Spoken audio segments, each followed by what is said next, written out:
Yes, I start banks for a living, and Metro Bank is the newest bank in Britain. I hope a lot of you have seen it. We'll give you a short presentation, I believe. And it's the first new high street retail bank in Britain since 1830. 1830. Buckingham Palace wasn't built in 1830. That's how long it's been since there's been change in retail banking.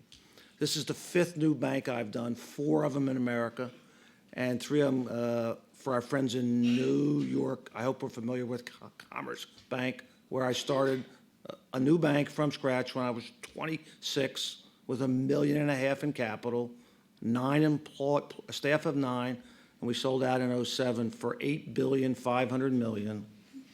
with 15,000 employees. And I hope we get a chance to talk about that.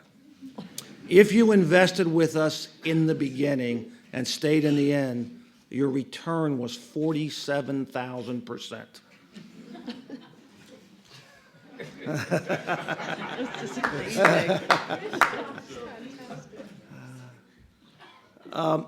I've got a few slides I want to give. You want me to do it now, or what? If you can keep to time. Well, I can't keep to 5 or 10 minutes. I don't know what they have up here. Let me. Do you mind if I stand for a minute? Yes, no, or what? I thought I'd take a couple minutes and run through this idea of how you build a growth company in today's no-growth world. And this is about three different firms: Commerce Bank in New York, Metro Bank in Britain, and Pet Plan, who you all know if you have pets. And this is me on the stage of Radio City Music Hall in my red sequin jacket, receiving the J.D. Powers Award for highest customer satisfaction in retail banking in America. This is what it's all about. And this is a Forbes chart put out every year of CEOs of public companies that have served 20 plus years and have a 20% compounded return. There were 7 public CEOs in America that met that criteria. This guy, Warren Buffett, was one step ahead of it. I don't know who this guy is. Now, how do we build it? How do you build a great company? This is what I really wanted to discuss with you all. It's about building brands. It's about adding value. It's about differentiation. And I want to talk about brands for just a couple of minutes. There's really 3 basic levels of brands. There's brands when we mention the name, we know what the brand means. The next step up is when somebody mentions a brand, we feel generally good about the brand. And the third level is where the customer and the brand become one, and it's an emotional attachment to the brand. We call it building fans. And every growth company worldwide has learned to build fans. And when you have fans, they not only stay with you, they bring their friends to you. And of course, Apple is the current example. There's no Apple user here that's not trying to convert their friends to Apple. And it's true for every great brand. And fortunately, in America and now in Britain, we're trying to build banking brands that have that same feeling. And you might all think, well, how can you build a feel-good brand about banking? Well, we were able to do it in America, and so far our success in Britain has shown we can do it here. Now, how do you build a brand? We believe there are 3 parts. And this is for all of you building your business. This has nothing to do about banking. You have to have a clear business model that's clear to you and the consumer understands it. No one needs another Me Too bank, insurance company, cosmetics company. Every successful company has learned to build a differentiated model. And if I left you with one piece of advice tonight is, what is your model and how you differentiate it? Now, if you get that is, you have to build your company and a culture of your company that's unique and matches your model. So many firms out there, their model and their culture are opposed. Oh, we want to grow, but really we want to cut costs. Obviously, those are opposed. And then you have to fanatically execute your model. Our bank in America got 21 million in-store customer visits a month, 21 million. And we had to make them happy 21 million times, not 29.99. If you get this right, and we all know this is a never-ending battle, you build fans, and you can create major growth rates. And I'm going to go quickly. So how do you do a model? You add clear value. You create an emotional brand. and you get a model that can be reproduced time and time again. Commerce Bank, for our friends in Manhattan, I hope you believe this, we were the most beloved bank by our shareholders and our clientele. This is our growth rate over all these years. In 1990, at the bottom, our market cap was 24 million. By 2000, our market cap was 1.5 billion, and in 07, it was 8.5 billion. This was a bank, a typical non-growth business that grew 25% a year. And all those little red dots are branches we built in the east coast of America, and Britain's going to look like this soon. To build our culture, this is Radio City Music Hall. Every year we had the WOW Awards, where we brought in as many of our staff as we could fit in this 8,000-seat stadium and gave awards for best this, best that, best store manager. And these are 8,000 screaming Commerce Bank employees, learning and living the model. And how do you execute? How do we execute? How do we execute in Britain? This is very important. You have to believe in your model. Not halfway, not part way, not some people, but everybody. You have to overinvest in people and facilities. No one has cost saved their way to long-term prosperity. You have to demand you to get it 100% right.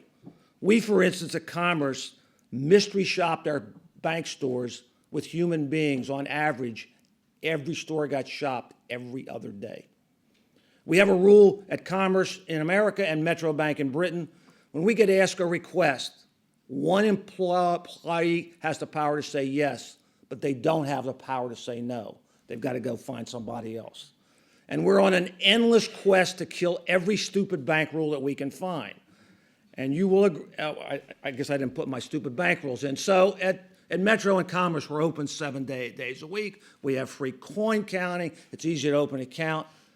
And we love you to bring in your dogs. And what does this result in? This is our deposit growth in blue and our stock price in red. So our 10-year compounded stock growth was 23%. This is in a bank, guys. And this is what I talked to you. If you got in 1973, the stock went up 47,000%.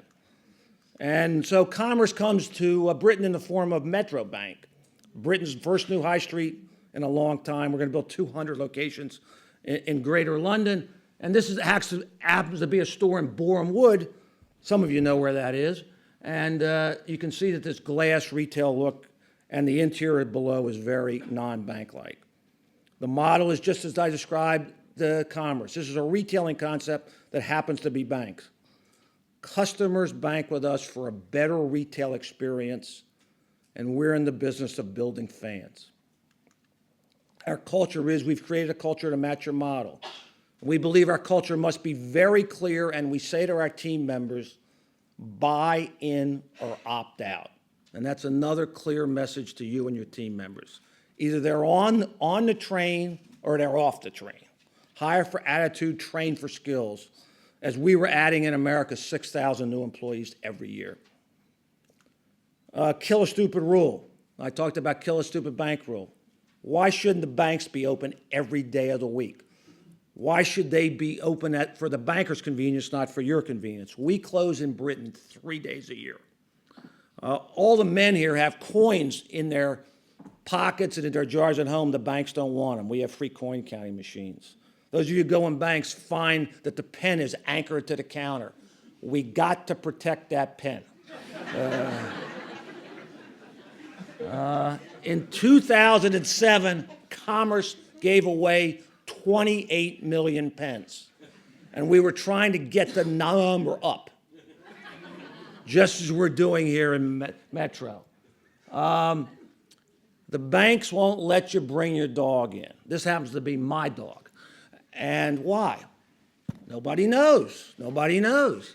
So we love your dog. We know his name. We give him a treat. We give him a dog bowl to take home. And the customer takes that to mean, if you love my dog, you must love me. That's the message. So what's resulted here in the customer satisfaction. Metro Bank has a 90% customer satisfaction rate in our first year. Look at the customer satisfaction rate in the bottom of the major banks. Barclays has a 35% negative customer satisfaction rate. That's not good. Quickly, a little advertisement where we're going to be in Britain. We have 9 stores open, soon to be 10. We're going to build 200 in Greater London. The red dots are open and the white dots are coming next year. If we're not in your town, we're coming soon. And here's a bigger picture of what a Borehamwood Woods Metro Bank looks like. They're in downtown locations too. It's very retail, it's very open.